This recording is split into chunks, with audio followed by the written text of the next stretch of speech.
Well, the story is it's set in a night school for comedians in, is it 1974 or 1975? Yeah, about 1973, 74 in Manchester. And there's this nightclub for night school where these 6 budding wannabe stand-up comics are being taught by an old professional who used to was a brilliant stand-up in his day, and it's the night where we are putting on our acts for another man who's coming along to kind of pick, like a talent scout, pick a couple of out, or whoever is the best.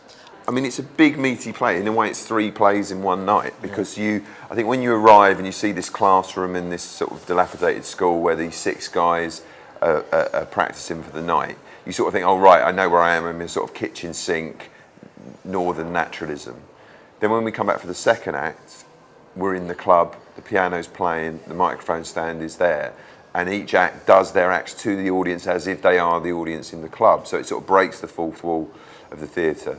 And then when we come back to the classroom for the verdict and everybody leaving and the aftermath, there's a lot of quite dark and surprising revelations, which gives us that sort of satisfaction. I'm not saying it's tragedy, but it gives it a really deep and resonant theatricality. And I think because it's set in the mid-70s, when obviously comedy was very different, a lot of the jokes that are in the acts are jokes you don't hear in the mainstream now. And so it's very interesting playing that in front of an audience, because some people are laughing in a kind of postmodern way, some people are offended that people are laughing at the joke, and I think that that's the power that the play still has, you know. Yeah, well, I play Phil Murray, who's part of a double act in the night school.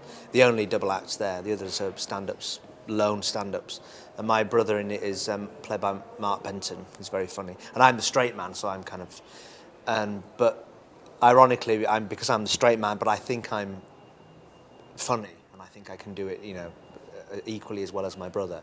But clearly he is naturally funny, and I'm having to really work at it, and I'm probably not at all funny. You know, I've read the books, and I know the technicalities of what it is to be funny. I think I do, but I haven't got a funny bone in my body, really. And as I say, the tragedy of this character that Reece plays is, and what Reece does so brilliantly, is this burning desire to escape through becoming a comedian. That if it could be on force of desire, he would get it.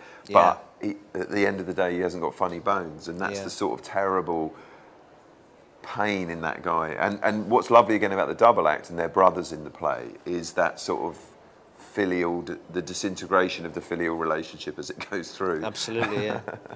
You know, when his jokes fall flat, that's funny. But it's not for him, of course. But that's, you know, the greatest of comedy characters are often a trapped little men, impotent little tin pot Hitlers that can't do it. But and their plight and their lot in life is that they don't see their absurdity. I think with this play, it's a play I first read when I was about 17, and I remember being really shocked, surprised, blown away by it. You know, I just felt excited at the possibility of this play, and then I'd never seen it, and I did a production in, I think, 2001. It was 2001, which was a tour, and it had was a very short tour, so it always felt for me a bit unfinished business. And so when I got this job, it seemed to me the perfect play, because it sits in our proscenium so beautifully. It's a play that's written for that kind of theatre. It hasn't been seen in London for about 20 years. It's a neglected play, unfairly, I think. It's full of great parts. This is a theatre that sort of demands really good acting to fill it. And it's a play I suppose I've got an emotional connection with, and that I feel sort of speaks to me, and I want it to speak to other people.